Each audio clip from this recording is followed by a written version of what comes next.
ভোরবেলার এই ফজরের এই সকালবেলার যে গুরুত্ব, এইটা নিয়ে চমৎকার একটা বই আছে, আপনারা হয়তো নাম শুনেছেন, দ্য মিরাকেল মর্নিং। অনেকে হয়তো নাম শুনে থাকতে পারেন, দ্য মিরাকেল মর্নিং। রাইটার হল এলরোড, তার জীবনের গল্প, উনি তার নিজের জীবনের গল্প এখানে বলেছেন। উনি অল্প সময় অনেক ফেম, টাকা পয়সা কামিয়েছিলেন। এরপরে একটা সড়ক দুর্ঘটনায় ওনার জীবনে একটা দুর্বিষহ অবস্থা চলে আসে। কেউ বলে না যে উনি উঠে দাঁড়াতে পারবে, সুস্থ হইতে পারবে, কেউ বলে না। সব জায়গায় দাঁড়িয়ে দাঁড়িয়ে ঘুচে কি করলে পরে আমি আগের মতো আমার যে আল্লাহ তাআলা যে বরকতগুলো দিয়েছিল সেটা আমি আবার ফিরে পাবো। এক জায়গায় গেলেন, খুব শুভাকাঙ্ক্ষী, উনি বলতেছে তুমি ফজরে উঠো, উঠে এই কাজগুলো করো, মানে সকালবেলা উঠতে বলেছেন। তা উনি বলেছেন ওনার নিজের জীবনের গল্প থেকে নেওয়া 6টা কাজ করতে বলেছেন সকালে উঠে। এই 6টা কাজ যদি কেউ করে সে নিশ্চিত সফল। এবং উনি পরে দেখিয়েছেন ওই স্টেজ থেকে ওনার যে হারানো গৌরব, উনি ওটা খুঁজে পেয়েছিলেন। ওই 6টা কাজ কি? উনি 6টা কাজকে সংক্ষেপে বলেছিলেন সেভার্স ল, SAVERS, সেভার্স। এসতে হচ্ছে সকালে উঠে বলতেছেন, এসতে সাইলেন্স, নীরব থাকতে হবে, একটু ধ্যান করতে হবে। তা আমরা যেহেতু আমরা মুসলিম, আমরা ধ্যানটা কীভাবে করবো? রাসূলুল্লাহ সাল্লাল্লাহু আলাইহি ওয়াসাল্লাম আমাদেরকে শিখিয়ে দিয়েছেন। ফজরের নামাজের পর আপনি একটু বসে 33 বার সুবহানাল্লাহ, 33 বার আলহামদুলিল্লাহ, 34 বার আল্লাহু আকবার পড়েন। আপনার জীবনের যত গুনাহ, এটা যদি সমুদ্রের ফেনার মতো হয়, এটা ধুয়ে মুছে যাবে।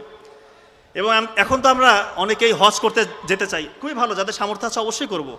কিন্তু একটা সুযোগ কিন্তু রাসূলুল্লাহ সাল্লাল্লাহু আলাইহি ওয়াসাল্লাম বলে গিয়েছেন, ফজরের পরে কিছুক্ষণ তুমি বসে থাকো, আল্লাহ জিকির করো, এবং সূর্য যখন উদয় হয় তারপরে তুমি 2 রাকাত ইশরাকের নামাজ পড়ো। ইশরাকের নামাজ যদি কেউ পড়ে সে একদম কবুল হজ এবং কবুল ওমরা হজের সওয়াব পাবে।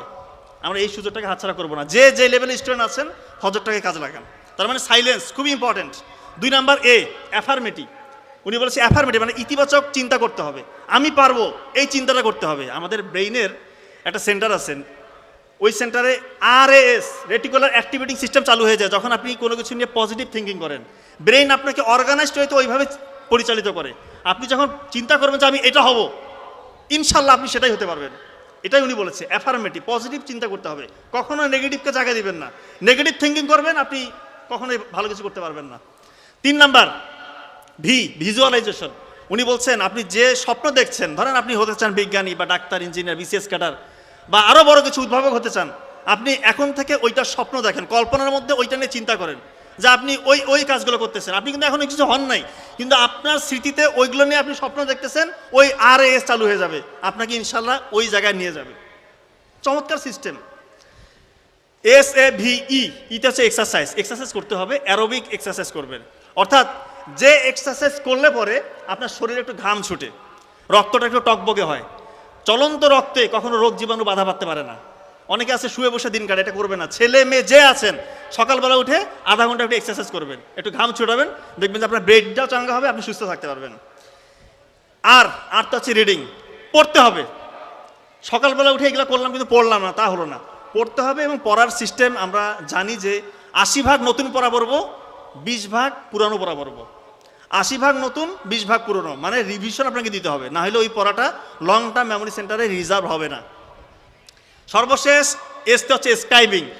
স্ক্রাইবিং হচ্ছে লেখা। উনি বলেছে কেউ যদি পড়ার পাশাপাশি লিখে, ওর ওই পড়াটা দীর্ঘমেয়াদী স্মৃতি সেন্টারে রিজার্ভ হওয়ার প্রবণতা অনেক গুণ বেশি, এবং বিজ্ঞানী এটা প্রমাণ করছে।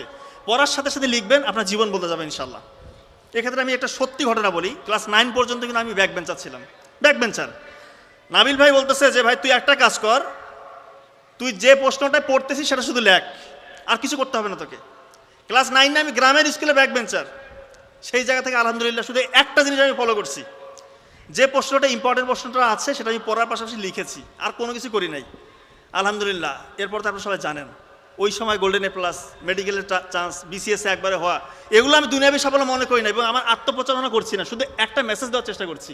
আমার মতো ব্যাক বেঞ্চার যদি একটা জিনিস ফলো করে হয়, আপনারা আমার থেকে 1000 গুণে ভালো। ইনশাল্লাহ আপনারা ফজরকে কাজে লাগান, এই 6টা কাজ করেন, দেখবেন যে ইনশাল্লাহ জীবন বদলে যাবে।